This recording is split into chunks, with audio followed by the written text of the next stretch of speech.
أعوذ بالله من الشيطان الرجيم. بسم الله الرحمن الرحيم. সূরা আল মুদ্দাসসির মক্কায় অবতীর্ণ, আয়াত 56।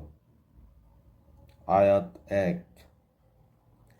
হে কম্বল আবৃত মুহাম্মদ সাল্লাল্লাহু আলাইহি ওয়াসাল্লাম। 2। কম্বল ছেড়ে তুমি ওঠো এবং মানুষদের পরকালের আযাব সম্পর্কে সাবধান করো। 3।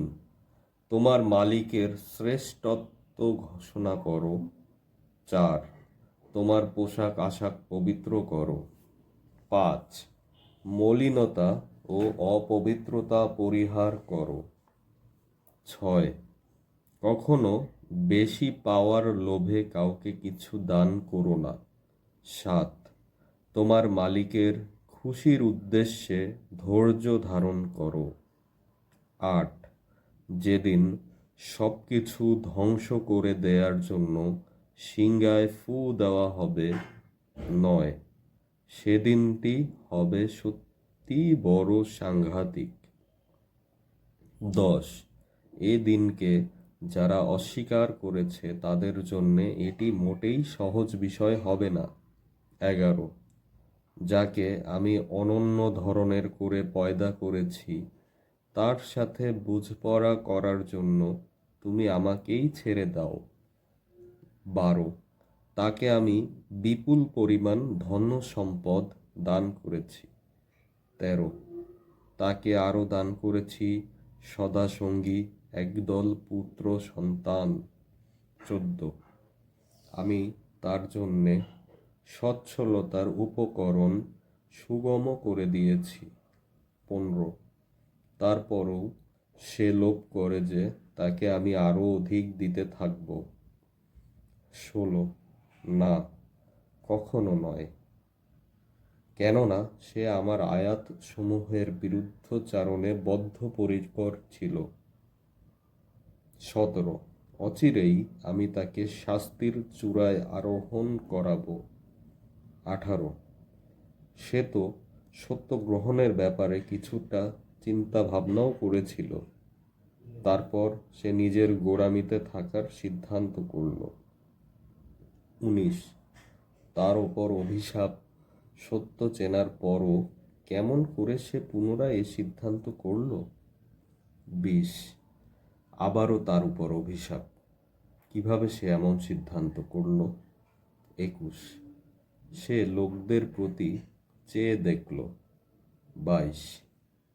দম্ভ ভরে সে তার ভ্রুকুঞ্চিত করল, অবজ্ঞা ভরে মুখটাকে বিকৃত করে ফেলল। 23।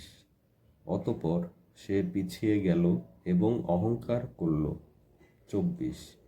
সে আরও বলল, এ তো আসলে আগের লোকদের থেকে প্রাপ্ত জাদুবিদ্যার খেল ছাড়া কিছুই নয়। 25। এ তো মানুষের কথা ছাড়া আর কিছুও নয়। 26। অচিরেই আমি তাকে জাহান্নামে প্রবেশ করাবো। 27। তুমি কি জানো জাহান্নামের আগুন কি ধরনের? 28। যা এর অধিবাসীদের অক্ষত অবস্থায় ফেলে রাখবে না, আবার শাস্তি থেকে রেহাইও দেবে না। 29। বরং তা মানুষদের গায়ের চামড়াকে ভীষণভাবে জ্বালিয়ে দেবে। 30। তার ওপর নিয়োজিত আছে 19 সদস্যের ফেরেশতা দল। 31।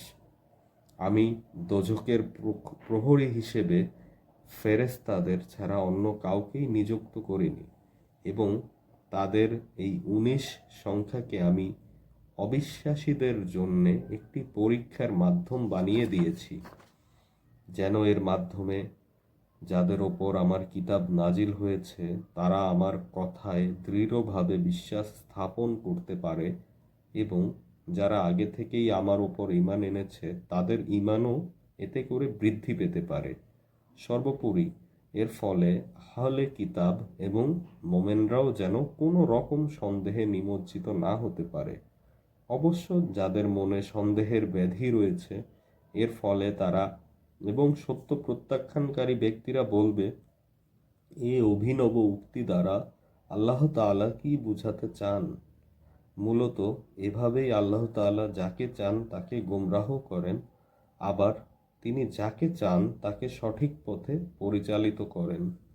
তোমার মালিকের বিশাল বাহিনী সম্পর্কে তিনি ছাড়া আর কেউই জানে না।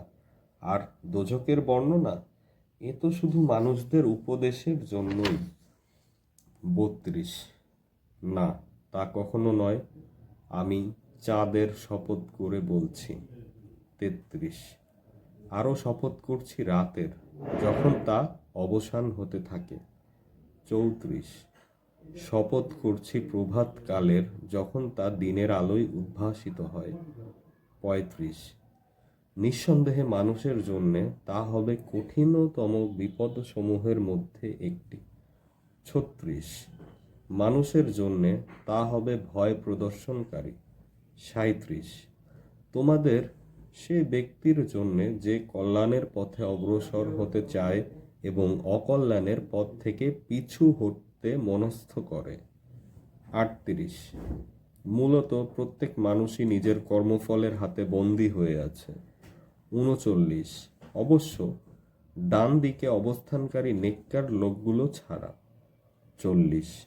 তারা অবস্থান করবে চিরস্থায়ী জান্নাতে, সেদিন তারা পরস্পরকে জিজ্ঞেস করবে। 41।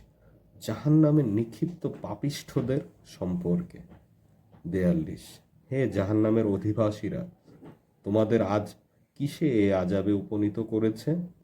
43। তারা বলবে, আমরা নামাজীদের দলে সামিল ছিলাম না। 44। অভাবী ক্ষুধার্ত ব্যক্তিদের আমরা খাবার দিতাম না। 45। সত্যের বিরুদ্ধে যারা অন্যায় অমূলক আলোচনায় উদ্যত হতো, আমরা তাদের সাথে যোগ দিতাম। 46। সর্বোপরি আমরা আখেরাতকেও মিথ্যা প্রতিপন্ন করতাম। 47।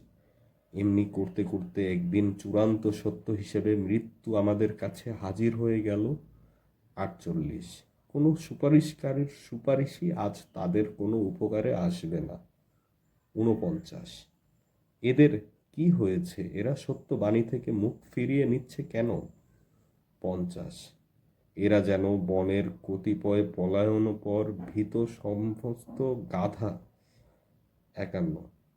যারা সিংহের আক্রমণ থেকে পালাতে ব্যস্ত। 52।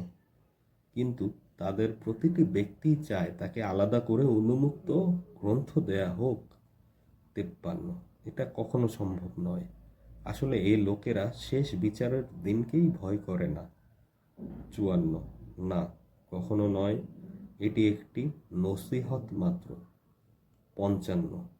অতএব এক্ষণে যার ইচ্ছা সে যেন এ থেকে শিক্ষা গ্রহণ করে। 56। সত্যি কথা হচ্ছে, আল্লাহ তাআলার ইচ্ছা ব্যতিরেকে তারা কখনো এ থেকে শিক্ষা গ্রহণ করবে না। একমাত্র তিনিই ভয় করার যোগ্য এবং একমাত্র তিনিই হচ্ছেন ক্ষমার মালিক।